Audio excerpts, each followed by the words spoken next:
intro. So here we are again in a Smallcleugh Mine in Nenthead. We have some special guests that you're going to be meeting very shortly that have a great deal of knowledge from this place. So let's get in and explore. It's absolutely steaming here. So this minecart was put here to save it, and then the roof dropped in. And so the amount of times I've come down here actually, guys, and I've never noticed this. Yeah. I noticed something, but I never seen that actually these are the remains of a minecart. So what's happened? There's been a big fall from the roof here onto the minecart, is that right? Yeah, and it's just obliterated. It's just sort of obliterated. So that's the only remains that we have. A bit off the side, a bit off it's buried back under there. the side. Everything's buried. So the actual minecart wheels will be under there, yeah? If they were still on it. If they're still on it. And a bit here, sort of a few of the corners. Is this wood from the original minecart? Yes. Yeah. It's got to be. It was metal frame with a wooden chassis and metal wheels. Yeah. I've seen some of the minecarts here and some of the further reaches. Yeah. They had a big thick timber frame on the bottom with the axles going through it, and then it had a metal frame with metal sides, and then that was all filled in with wood. Yeah. Yeah, fascinating. Cool. And there's another shaft. That's the drainage. Is this drainage original miners? I know. Well, it could be actually. Yeah. I mean, it may be original miners, or it could have been done by the society. But it helps to drain this, and it all drops. It does down. help drain this level It out. all drops down to all. That's the main thing, is it? Yeah. Right, so we have got some of these mine areas in quite a few videos that I'm going to post a link in the description, but we're going to be observing other areas that I haven't got on previous videos, as I say, so it'll be all good to revisit here.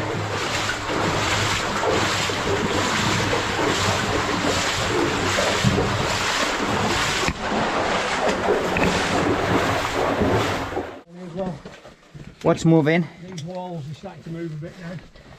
These walls are caving in a bit, are they? Well, not so much here, but a bit further over. They're probably going to need some work doing on them in a bit. It's surprising how much is bowing out these walls. Yeah. Just goes to see the pressure. It's been like that for That's decades, you know. that's above all this, you know. All this collapses basically. All this loose stuff that's coming away from the top and putting pressure on the walls. Smart.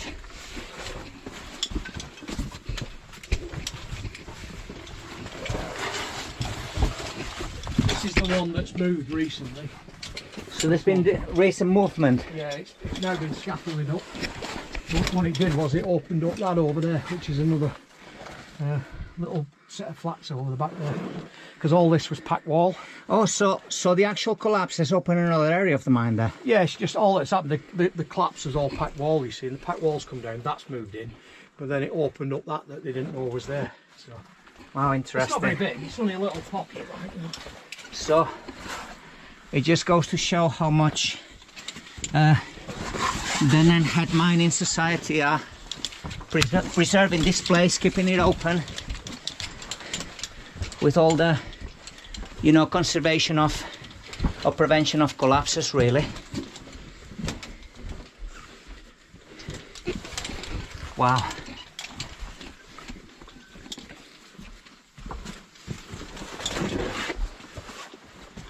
We can see a lot of dodgy timbers here that have long ago collapsed over. Hey? Clear it now. Back into the normal working there. I can feel the air a lot clearer, Steve. Yeah, well the reason why it's like that as well is because of the coal and shale band down there. And it's all badly fractured. Yeah, the coal and shale bands creates like a weak seam, a weak spot from where everything comes tumbling down, really. The Bridge of Doom! Bridge of Doom.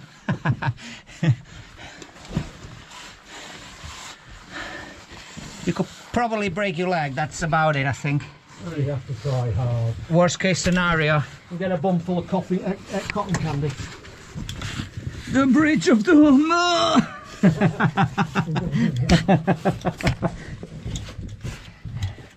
No, it's not that bad. But you still don't want to trip over there and fall the 3-4 feet. Oh, we've had a new collapse, surely. New collapse? Yeah, this is new. Oh wow, no. No way, where? Yeah, yeah. All this? Yeah, this is new. Peeled off the side. Yeah, it's just peeled away. Oh yeah, so it's come from the side. Down here. Well, you can tell here. Yeah, some more is sort of ready to come down. I mean, if you touch it, you probably collapse. They're not going to touch it. All this, there's a big fracture there as well. Yeah. So there's always the constant work that these guys, the Nenthead Mines Society, have to be doing here to keep these routes all clear, basically, for us passionate mine explorers to come and look at. There you are. Just look at this. Just a couple of minutes work. The difference it makes. Watch your back, Steve. It's the shell. Hold on a bit. Bloody hell.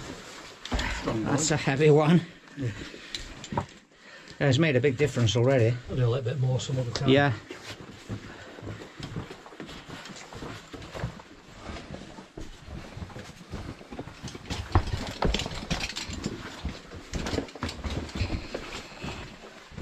You can try the risky route if you want. Which is the risky route? That way.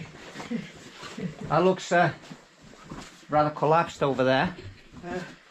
Rather collapsed is not the word for it. Proper gone. Proper terminally collapsed. It's a terminally collapsed, so there's no way on. From there we're gonna But we will get to the other end of it. keep the main route. Yeah. It's the old tramming level that went all the way around the mine. So that was the tramming level that went round the mine. Yeah, the big circle, yeah. So it's not accessible anymore. How long has it been collapsed, that road? About 30 years in it, Pete. 30 years. Yeah, you can get through, but it's horrible, dude. Yeah. It is absolutely horrible, and it's got worse and worse over It's got worse, has it? You can see the remains of the wooden slippers here on the well, the tracks here now. on the floor. There you go. Yeah, we're going back on the tracks here, but yeah, below the tracks there's the cross We're in a very, very dry section of the slippers. mine. I was going to say, you know, a lot of this mine is got either water percolating one way or another, but this is bone dry. Is there something about the geology? Yeah, it's the geology above us has got an impermeable layer. So we have an impermeable layer of whatever that is. Probably a clay. Clay beds are quite impermeable, are they? But it makes this part of the mine very low humidity, probably about 40%. Yeah. So the timbers don't rot, the walls are perfectly dry. It keeps everything. Nothing corrodes. Like the mines in the west, over across, you know, the west of America. So it's like this. This timber's over 150 year old, but it looks like it came from B&Q yesterday. It came from B&Q, yeah. Good way to put it. Yes, it does. It's amazingly well preserved. Yeah, it is, isn't it? Yeah. How dry this is. Wow. Times. The wheel flat sign. Yeah. Was that an original miners? It No, wasn't. No, it was put here by. Was it put here by the Mine Society? Wasn't it years ago? The explorers, yeah. The explorers. Just a varnished wooden plaque that said wheel flats on it, but it kept getting stolen. But now people have taken to hiding it in various places. Well, why does people touch things? It's just beyond me. The story is now at the moment, when we're not here, it goes on holiday at night. Yeah. And goes and explores other parts of the mine. Yeah. So he's actually alive and wandering around the mine. Goes on its holiday, posts pictures on Facebook. That's a very good positive way to look at it. But it particularly annoys one of the members who finds it and then brings it back here, you see. So, but then he goes on a walkabout again after that. A sign that goes on a walk, eh? Right, leaf pads needed now. Right, can I have a toilet break somewhere? What is the name of this crawl anyway? Etherington's Etherington's crosscut. crosscut crawl is hands and knees for about, what, 200 meters, probably not even that. How much? 100 meters? Yeah, about that. But it feels like a mile. Oh, you see, it's a one-way crawl system. I almost lost my bearings already. Keep going. That's the end of it here. Right, can stand up again. You felt that, Steve? Yeah. Crawls are a bitch, aren't they? Curse the person who came up with that crawl. Who did? I said curse the person who came up with it. Yeah. Well, it's actually the miners. It's a miner's escape route if something happened. It is it? I mean, But it wouldn't have been a haulage route. It's just kind of an escape route for them. Like, it would have bypassed maybe some of the it's main ideal tram for us routes. because we're now back on the tramming, the horse tramming way. So as it carries on that way, it bends back round, and that would eventually take us back to where it's all badly collapsed. Yeah. Our sulphurous is around this area. Yeah. Well, quite a lot of the mine actually. There's quite a lot of sulphur present. And it goes that way. That's the way we came. That way. And it goes It's actually quite deep water. that way. That way where Karl's gone is deep water, is it? Well, So it's that's that not way the- where it's about knee deep and it waist deep. Oh, well, last time you get to the Yeah. power shower. That's right. Yeah. They call it the power shower. Yeah, it's because it's flooding down from above. All right, it's the power shower, I like it. Yeah.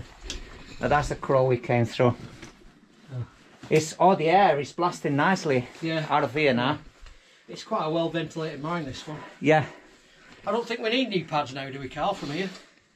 Got one small short crawl. Yeah, I can live with that. One more short crawl will be all right. I'll leave them there. We can live with that.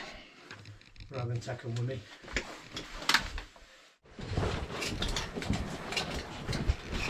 So we head into the area known as Gypsum Corner. Gypsum. Gypsum. I keep saying G, it's J. Gypsum. Well, it is G, but it's pronounced G. Yeah. YP. Oh, there's one way there. That's the Another way. way. That's the way to the ballroom. Another way. So the first one left, that's the way to the ballroom, is it? Ballroom. Right, okay. That takes you to a stope, I think, doesn't it? Hydraulic shaft. Hydraulic shaft. Yeah. So we're going to go straight ahead. We go this way. And we're going to see why it's called Gypsum Corner. Well, it used to be a lot nicer than it is now. Yeah. It's had gypsum needles like this. How tall? Like a foot? Like that, yeah. A couple of feet tall? But they're only about, But they were very thin, were they? Like very, very... they're only about a millimetre across. And the thing with gypsum is very fragile, is it? So you falls blow on it and that's it. So And it breaks apart. But this is Gypsum Corner. there's all the gypsum growing. And you can see why, yeah. All the micro... But when I first came in here about Crystals. 9 years ago, they were hanging down here. Are you joking? Bloody hell. But it became very popular. It's a well-known sort of path, this, I guess, is it? And the problem with gypsum is it's affected by our breath as well. So as we breathe out more salts or more carbon dioxide, it attacks it and eventually just rots it away. Yeah, very fragile. Yeah. Still pretty to see this, but to think that there was a couple of feet long needles, that is just Yeah. mental. You can still find it. Is it Santa's grotto or Steve's grotto? Santa's. Santa's grotto, there's still some couple of foot long needles. Yeah, I mean, these gypsum crystals are the tiny little needles, and they're everywhere here on the absolutely Stunning.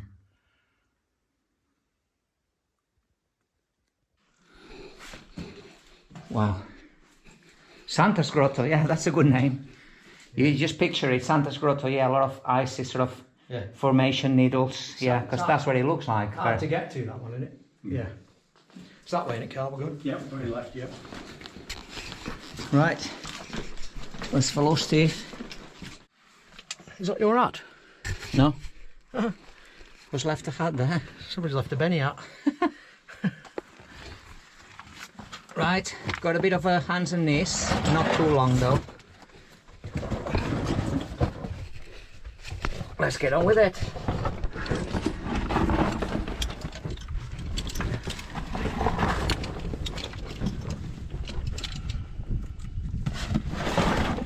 Oh, it's only a short one. There we go. Oh, there is Steve. Eh?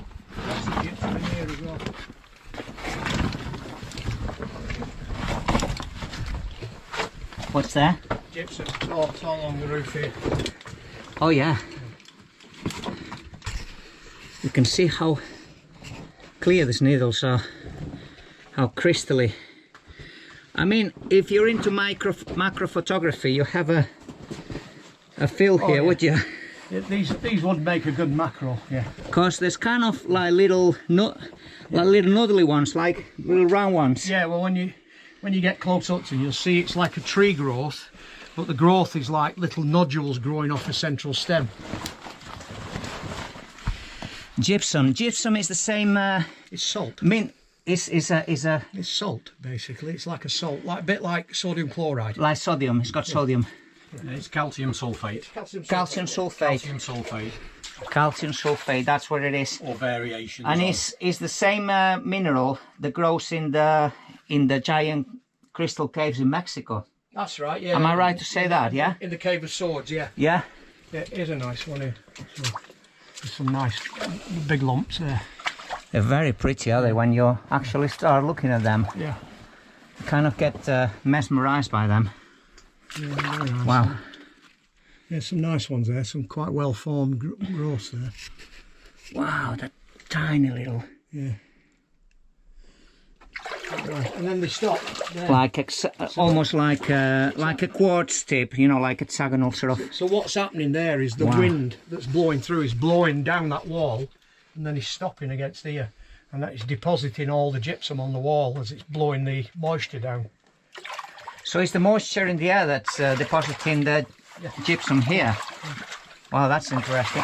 It makes sense, obviously, why it's. Oh yeah, you can see more the needle sort of formations there. Yeah. Nice.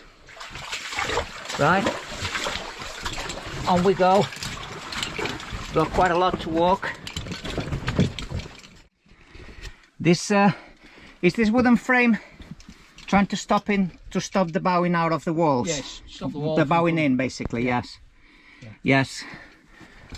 And it does the job, I guess, does it? Yeah, it stops it moving. Otherwise, that would just slowly move until it gave way and then it just collapsed. Is this some of the earlier work of you guys?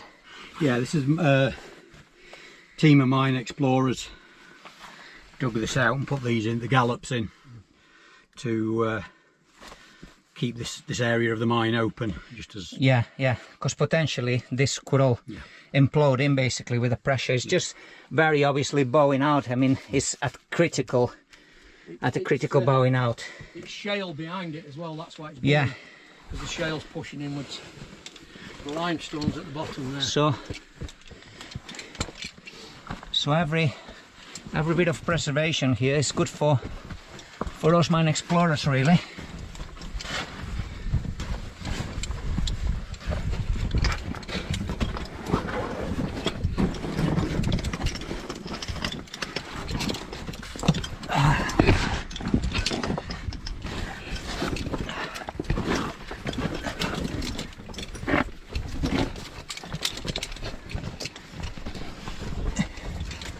And another crawl.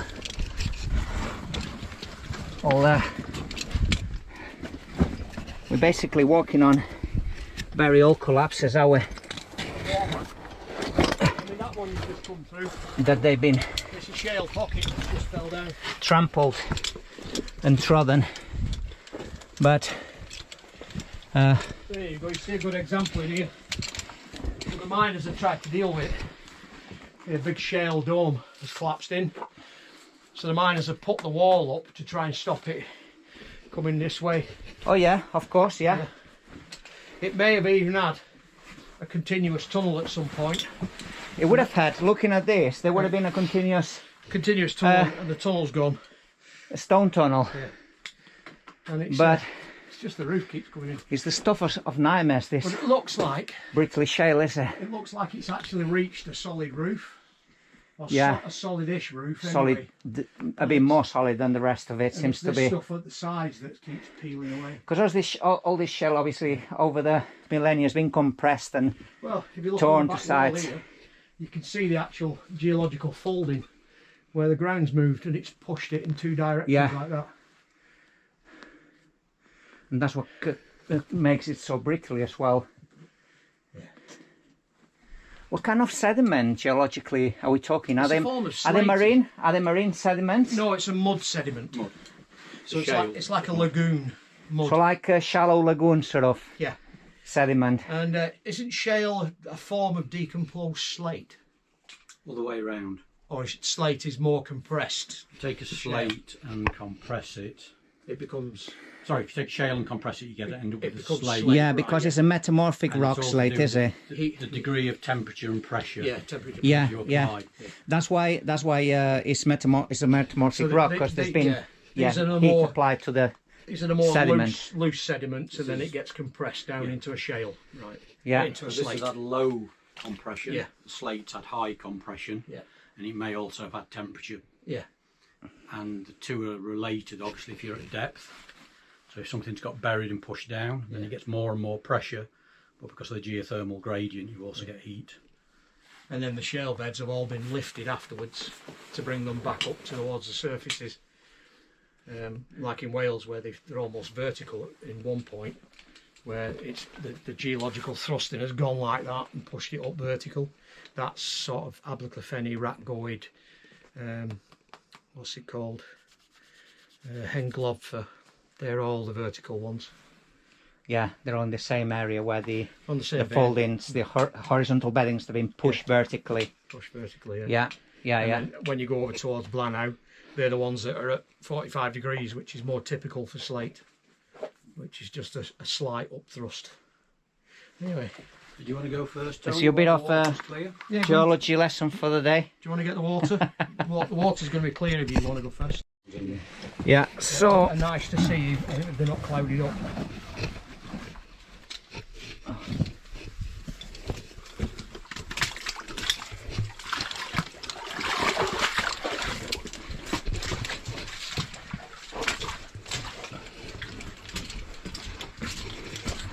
so this area is all still shale, and I'm going first so we can get a clear picture of the clarity of this water.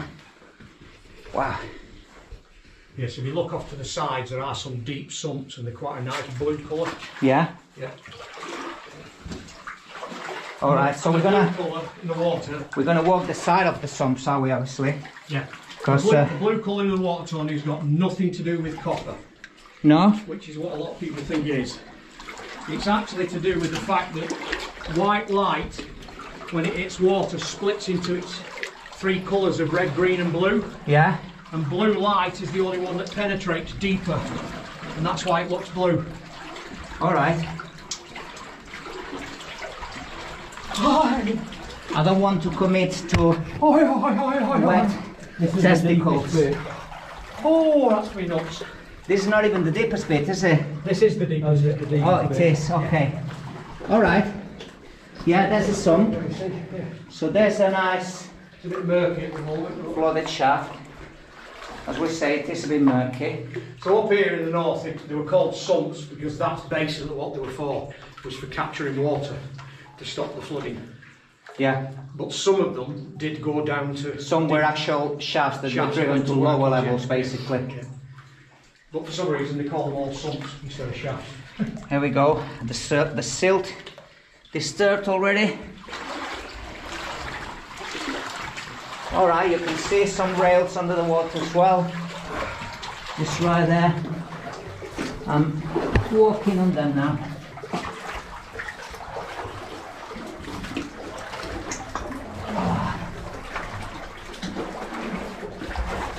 Yeah, it's not too bad. It hasn't got to my groin. Says Tony with his waders on. Yeah. I've got shrunken penis syndrome now. Shrunken penis syndrome. Shrunken penis syndrome, yeah. It's gone right over mine.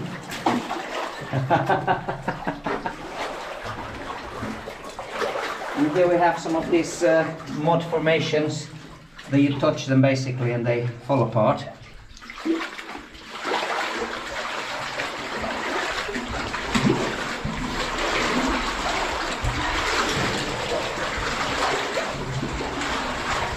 Wow. Hey. Yeah, it goes on a bit. It does go on a bit, this. There's another sump, is there? I think there's one more here.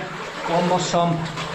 So when you walk a mine like this with flooded areas, you've got to watch where you're putting your feet Just on. there, Tony, on your right now. Alright, yeah. Alright, yeah. That one's still quite clear, isn't it? Yeah.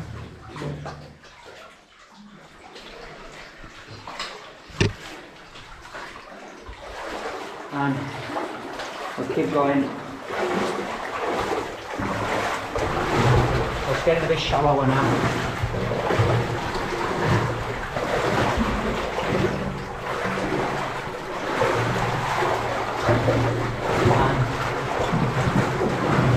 Very sulphurous in colours, as we can see.